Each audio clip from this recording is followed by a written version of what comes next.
Stéphane Le Foll, bonjour. Bonjour. On est aujourd'hui aux Assises de l'automobile et on parle de la voiture de demain. Quelle sera-t-elle la voiture de demain? Quelle sera la voiture de demain? Je pense qu'elle sera d'abord dans un écosystème ou un contexte complètement différent.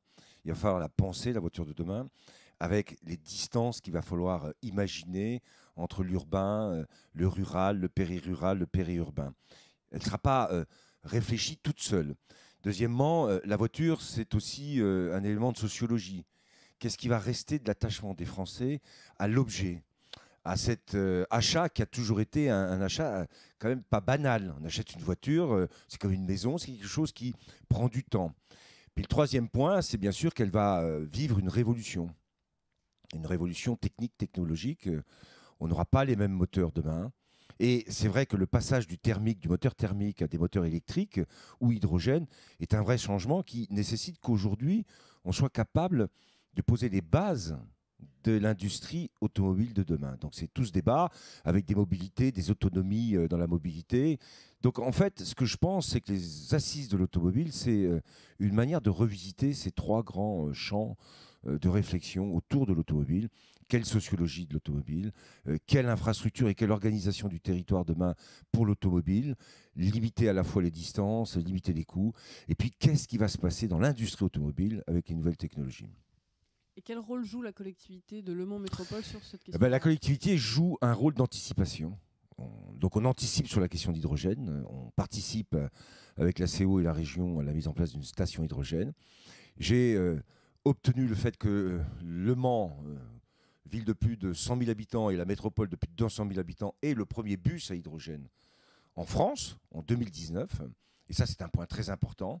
Donc une station hydrogène, un bus, et on va développer tout un écosystème autour de l'hydrogène. C'est aussi Le Mans, un pôle acoustique très important sur lequel on doit faire un pari sur l'avenir. Parce que les voitures électriques de demain sont des voitures qui sont a priori silencieuses.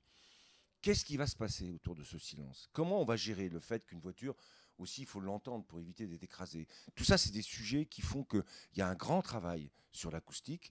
Et l'Université du Mans, aujourd'hui, est une université qui est à la pointe de ces questions de l'acoustique. Donc, on a aussi à investir dans ce domaine pour développer les emplois de demain. Parce que l'objectif du président de la métropole, du maire du Mans, c'est d'anticiper pour être capable de créer de l'activité économique.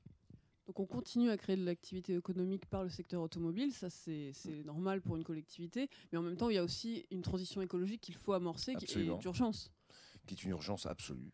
C'est pour ça que l'hydrogène, avec les rejets qui sont ceux d'un moteur à hydrogène, c'est-à-dire de l'eau, hein, on a un enjeu colossal en termes d'énergie nouvelle et de transition énergétique. Faut-il qu'on soit capable aussi de construire un modèle de production d'hydrogène qui soit lui-même écologique, d'où la stratégie que j'ai lancée sur l'échelle de la métropole du développement des panneaux photovoltaïques, parce que la production solaire d'électricité, si on arrive à être suffisamment productif, on va pouvoir stocker de l'énergie solaire au travers de l'électricité avec l'hydrolyse et donc de l'hydrogène qui sera ensuite utilisé pour les transports. Donc l'objectif, c'est celui-là.